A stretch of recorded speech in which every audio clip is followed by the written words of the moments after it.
A doutrina do livro do Apocalipse, capítulo 18, parte 3, dia 29 de outubro de 2025. O cético pode ridicularizar como uma impossibilidade a verdade da ressurreição, mas para Cristo será mais simples do que acordar um adormecido. Uma pessoa adormecida é despertada mais facilmente por alguém falando com ela. E vem a hora em que todos os que estão nas sepulturas ouvirão a sua voz. João 5:28.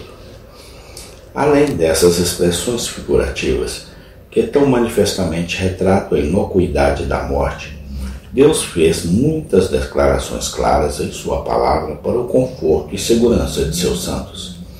É evidente em Gênesis 15 que ele pregou o Evangelho a Abraão em termos claros, não apenas a doutrina básica da justificação pela fé e a justiça que é imputada ao crente, mas também aquele estado de bem-aventurança na qual todo o seu povo entra imediatamente após a sua morte. Primeiro, ele deu a conhecer ao Pai, ou protótipo de todos os fiéis, o que é o céu, e em que consiste a felicidade dos santos. Eu sou o seu escudo nesta vida e a sua grandíssima recompensa na vida para venha. Versículo 1. Pois, como Godwin apontou, a recompensa é após o término do trabalho. E o que é essa recompensa se não a bem-aventurança do céu? O próprio Cristo não diz outra coisa nem mais. O Senhor é a porção da minha herança, pela alegria que lhe foi proposta em paz. Versículo 15. Não é de admirar que Balaão tenha dito: deixe-me morrer a morte do justo, e que o meu fim seja como o dele. Números 23:10. Que declaração abençoada é esta! Preciosa é aos olhos do Senhor a morte dos seus santos. Salmo 116:15. Então, certamente não deve ser terrível na deles. Esse versículo apresenta um aspecto de nosso assunto que é muito pouco considerado pelos cristãos. Eles olham para isso, como para a maioria das outras coisas, muito do ângulo humano, mas aqui temos o que pode ser chamado de lado divino da morte de um crente. É precioso aos seus olhos. A palavra hebraica Yagá é traduzida como cara em 1 Reis 5:17, honrosa no Salmo 45:9, excelente no Salmo 36:7, ocorre novamente em pedras preciosas. 1 Reis 10:10, sim, é usado para o próprio Cristo, uma preciosa pedra angular. Qualquer que seja a forma, e não importa quais sejam as circunstâncias, tal é a morte de seu povo para o Senhor. Uma coisa honrosa, cara, excelente e preciosa. Observe bem as palavras. Aos olhos do Senhor, seus olhos estão fixos neles de uma maneira peculiar e especial.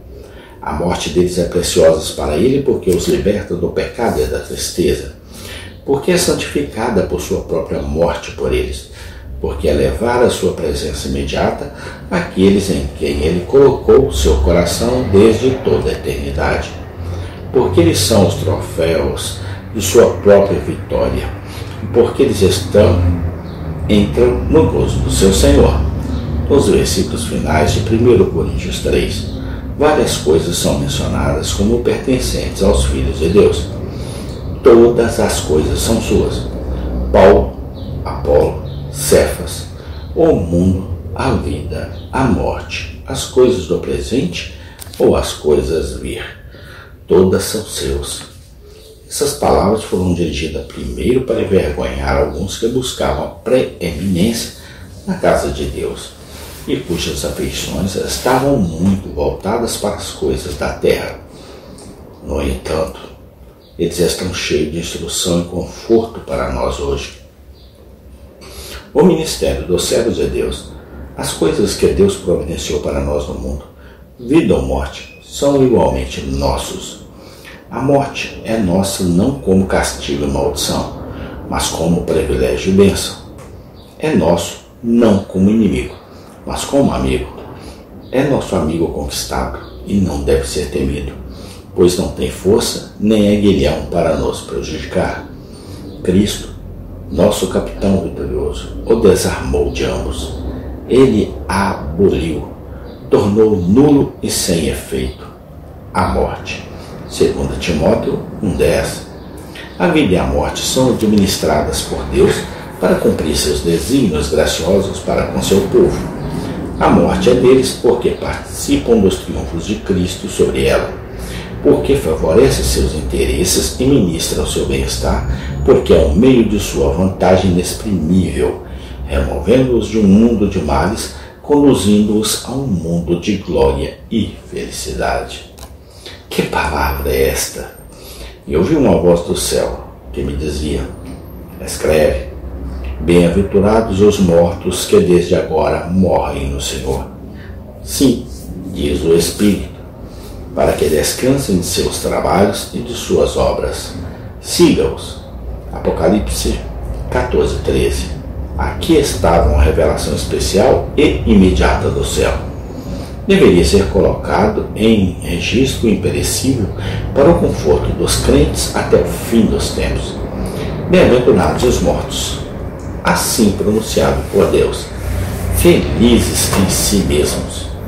Não, bem-aventurados serão na manhã da ressurreição, embora esse seja o caso deles, mas bem-aventurados eles no momento. Por quê?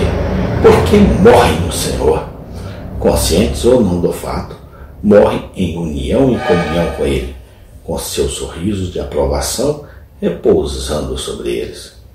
Morrer no Senhor é morrer no favor de Deus, em estado de paz com Ele como membros de seu corpo místico.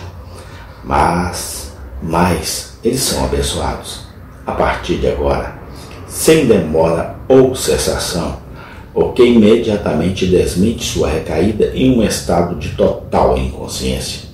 Sim, diz o Espírito, aqui está a confirmação solene. O Espírito Santo faz uma declaração juramentada.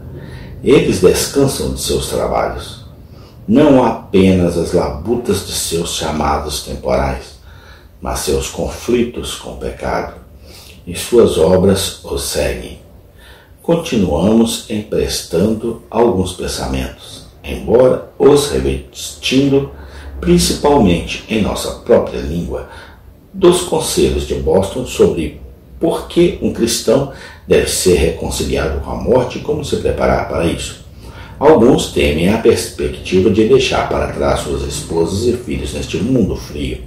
Ainda assim, eles têm um guardião, confiável para confiá-los. Ele diz: deixe seus filhos órfãos, eu os preservarei vivos.